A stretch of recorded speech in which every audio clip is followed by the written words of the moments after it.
This is NNC, Neural Newscast. All the day's news and information you need to know starts now.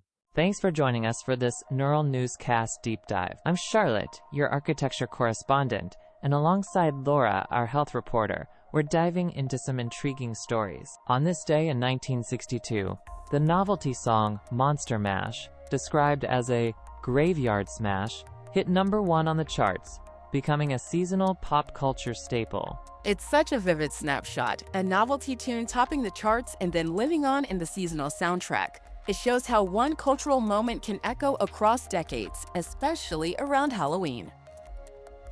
Absolutely. From a design perspective, a song that recurs every year shapes atmospheric choices, set decorations, storefronts, even advertising visuals, each time it resurfaces. And from a well-being angle, seasonal songs create ritual and familiarity. They cue memories and emotional responses people seek out for comfort. That continuity really matters. The phrase graveyard smash is brilliant branding, concise, evocative, image-rich, the kind of line that helps a piece of work persist long after its initial chart success. It also shows how playfulness can have staying power. Something lighthearted becomes meaningful because it connects people across time, and that can lift collective mood.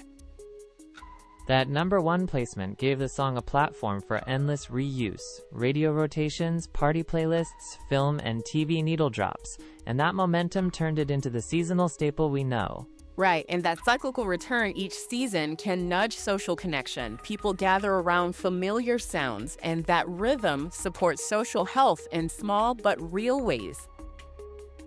It's interesting how a novelty track, often dismissed as ephemeral, can show longevity comparable to more serious artifacts by becoming woven into seasonal practice. Which brings us back to the human element. Traditions, even playful ones, offer continuity. And speaking of spooky traditions, that sets us up nicely for a birthday tied to classic horror. Stay with us. More deep dive exploring ahead. Fittingly, today we celebrate the birthdays of Bela Lugosi, 1882, Kamala Harris, 1964, and Snoop Dogg, 1971. Bela Lugosi stands out to me. His image and voice are so tied to popular culture. How do you see his legacy from an architectural perspective, Charlotte? Lugosi's portrayal of Count Dracula in 1931 created an architectural storyteller's reference, those theatrical silhouettes, Gothic verticality, and the idea of a space that personifies character. His presence made the vampire's environment feel like a living set piece, influencing how designers stage mood and narrative in built spaces. That's fascinating, the way an actor can shape our emotional perception of space. His mesmerizing presence and distinctive accent show how persona affects public imagination and indirectly well-being. People's fears and fascinations shape social behavior. Exactly. The way Lugosi embodied Dracula offered visual and auditory cues filmmakers and designers borrowed for decades. Arched windows, shadowed staircases, dramatic lighting, elements that create tension and heighten sensory experience in cinema and architecture. There's also resilience in his story. Becoming a cultural icon from a single role shows storytelling can outlive the performer. That kind of lasting image can help public health messages too. Memorable symbolism sticks. And while the silver screen is transitory, the iconography he helped establish is surprisingly durable. Costume, posture, vocal cadence, all informing costume design, museum curation, and themed spaces like immersive exhibitions. It's a lineage of influence that runs from performance to physical environment. I love that. Performance shaping environments that then shape people's emotional responses. Any lesser-known facets of Lugosi's career that feel architecturally resonant? One subtle point. His stage work before film honed an economy of gesture and space. Stage actors learned to command limited settings, like architects making small spaces feel vast through composition.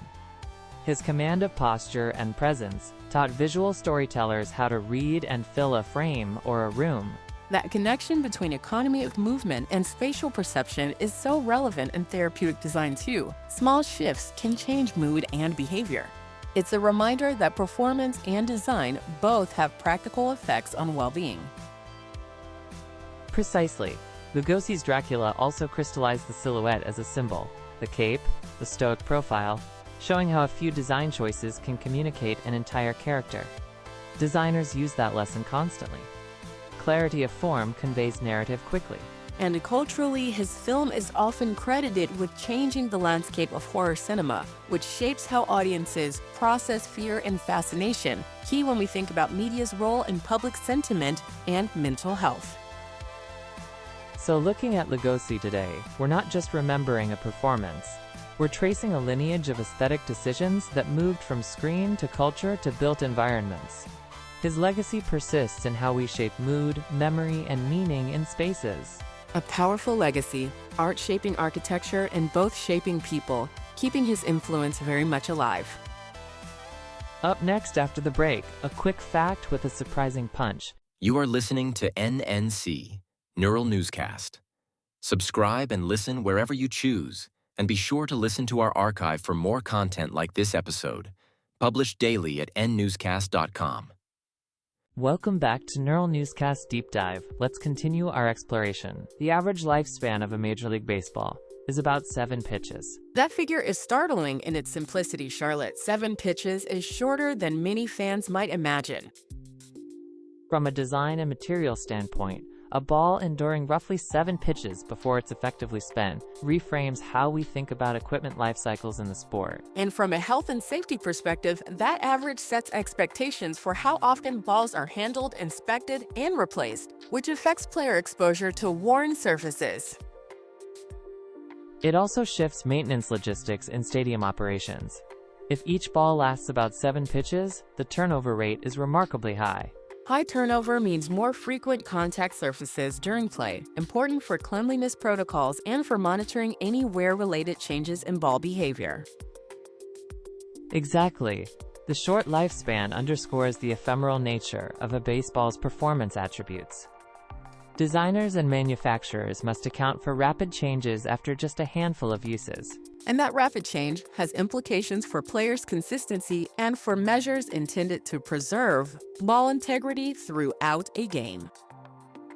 It's a simple statistic, but it invites a closer look at material choices, quality control, and the broader supply chain that supports every single game. Likewise, it calls for scrutiny of operational practices in locker rooms and on the field to ensure frequent replacements don't introduce unintended risks.